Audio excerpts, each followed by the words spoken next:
ओम श्री कृष्णाय नमः। धारा चैनल पर आप सभी का स्वागत है। भगवान कृष्ण जी की कृपा आप और आपके परिवार पर सदा बनी रहे।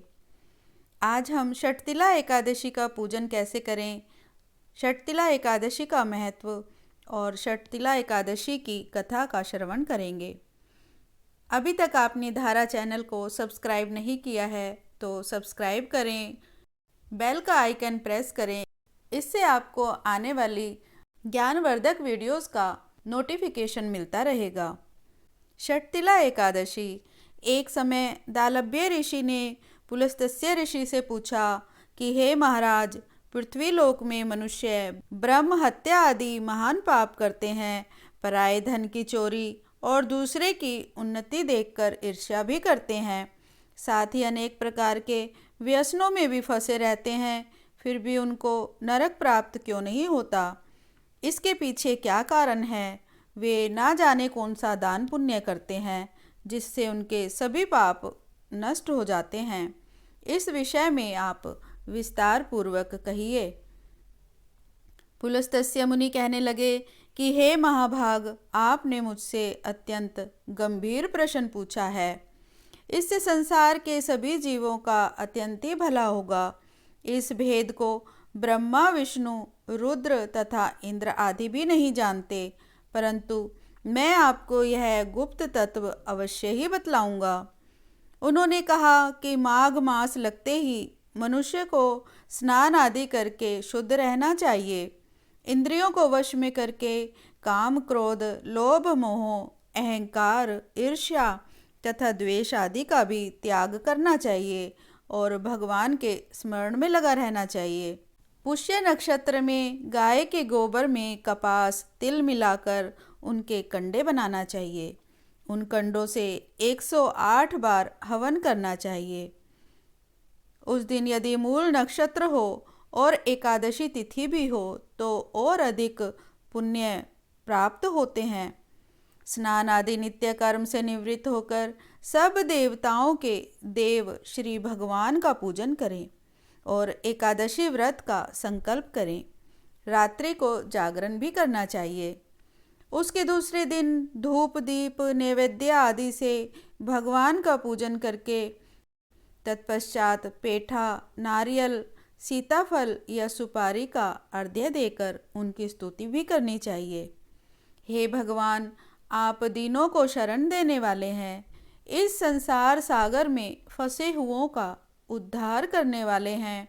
हे पुंडरीकाक्ष, हे विश्वभावन, हे पूर्वज, हे जगतपते, आप लक्ष्मी जी सहित इस तुच्छ अर्घ्य को ग्रहण करें। इसके पश्चात जल से भरा हुआ घड़ा ब्राह्मण को दान करें और ब्राह्मण को श्यामा गो और तिल पात्र भी देना उत्तम है। तिल स्नान और भोजन दोनों ही श्रेष्ठ हैं। इस प्रकार जो मनुष्य जितने तिलों का दान करता है उतने ही 1000 वर्ष स्वर्ग में वह वास करता है। एक तो तिल स्नान, दूसरा तिल का उबटन, तीसरा तिल का हवन, चौथा तिल का तर्पण, पांचवा तिल का भोजन और छठा तिलों का दान। ये तिल के 6 प्रकार हैं। इनके प्रयोग के कारण यह षटतिला एकादशी कहलाती है। इस व्रत के करने से अनेक प्रकार के पाप नष्ट हो जाते हैं। षटतिला एकादशी की पावन कथा का श्रवण करते हैं। प्राचीन काल में मृत्युलोक में एक ब्राह्मणी रहती थी। उसके पति का देहांत हुए काफ़ी समय बीत गया था। वह बुजुर्ग ब्राह्मणी भगवान विष्णु की पूजा किया करती थी और उनके सभी व्रत भी रखती थी। एकादशी व्रतों को नियम पूर्वक करती थी। व्रत और पूजा पाठ से उसने काफ़ी पुण्य भी अर्जित कर लिया था। उसे मृत्यु के बाद वैकुंठ में स्थान प्राप्त होगा, यह निश्चित था। इस बात को सोचकर भगवान विष्णु ने विचार किया कि उसने पुण्य तो अर्जित कर लिए, लेकिन जीवन में कभी भी दान नहीं किया। इस वजह से उसे वैकुंठ में धन धान्य से वंचित रहना होगा।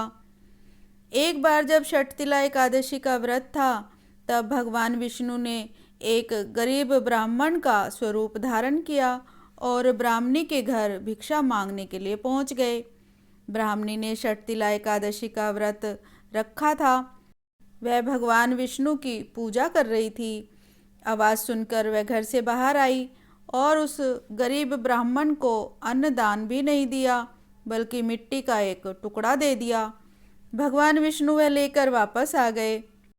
कुछ समय के बाद उस ब्राह्मणी की मृत्यु हो गई और अब उसने अपने पुण्यों के कारण वैकुंठ में स्थान तो प्राप्त कर लिया, लेकिन इसके घर में धन धान्य था ही नहीं। तब उसने भगवान विष्णु से पूछा कि उसने जीवन में आपकी इतनी पूजा की है, व्रत रखा, लेकिन बैकुंठ में उसके साथ ऐसा व्यवहार क्यों? तब भगवान श्री हरि ने कहा, तुमने अपने पूरे जीवन में किसी को अन्न धन का दान नहीं दिया, इसी वजह से दान का पुण्य यहाँ तुम्हें नहीं मिला और तुम्हारा घर धन धान्य से खाली है। तुम बैकुंठ की देवियों से षटतिला एकादशी व्रत की विधि पूछ लेना और उस दिन तिल का दान करना। उसने षटतिला एकादशी का व्रत विधि पूर्वक किया और उस दिन तिल का दान भी किया। तिल का दान करने से उसका घर धन धान्य से भर गया और वह बैकुंठ में सुखपूर्वक रहने लगी। ऐसा कहा जाता है कि जो भी व्यक्ति षटतिला एकादशी पर जितना तिल का दान करता है, उसे उतने ही वर्षों तक बैकुंठ में सुखपूर्वक रहने का आशीर्वाद भी प्राप्त होता है। षटतिला एकादशी के दिन तिल का दान करने से सौभाग्य बढ़ता है और दरिद्रता दूर होती है। ओम श्री कृष्णाय नमः। एकादशी माता की आरती। ओम जय एकादशी जय एकादशी जय एकादशी माता, विष्णु पूजा व्रत को धारण कर शक्ति मुक्ति पाता।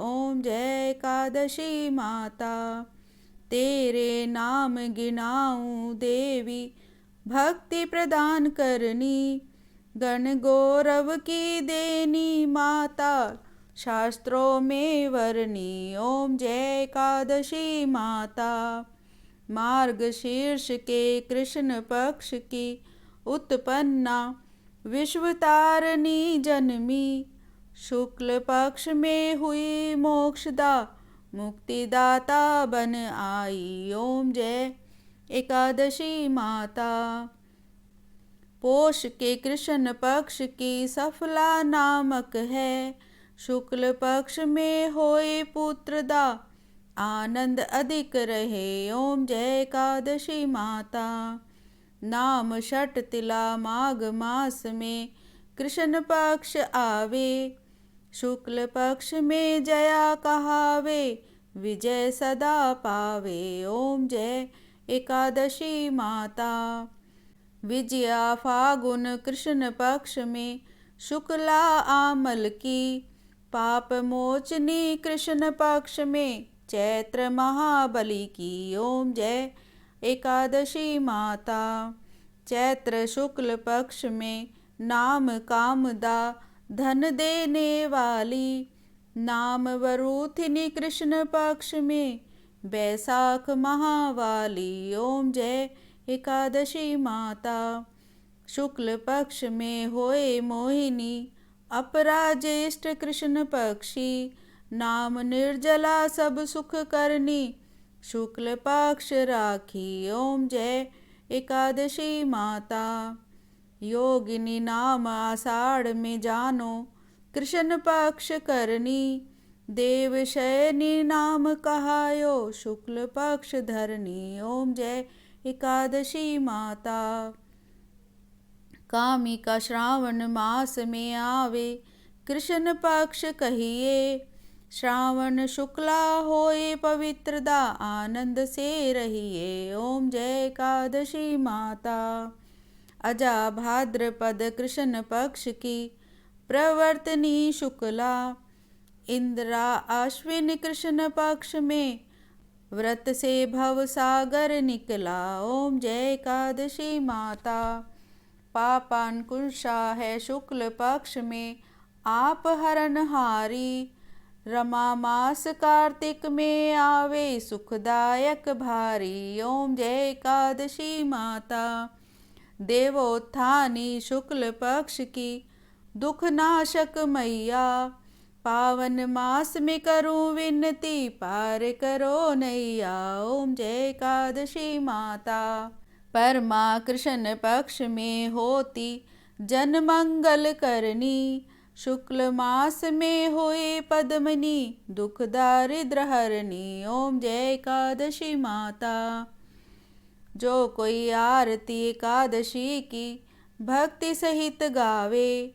जन गुरुदिता स्वर्ग का वासा निश्चय वह पावे। ओम जय एकादशी माता। बोलो एकादशी माता की जय।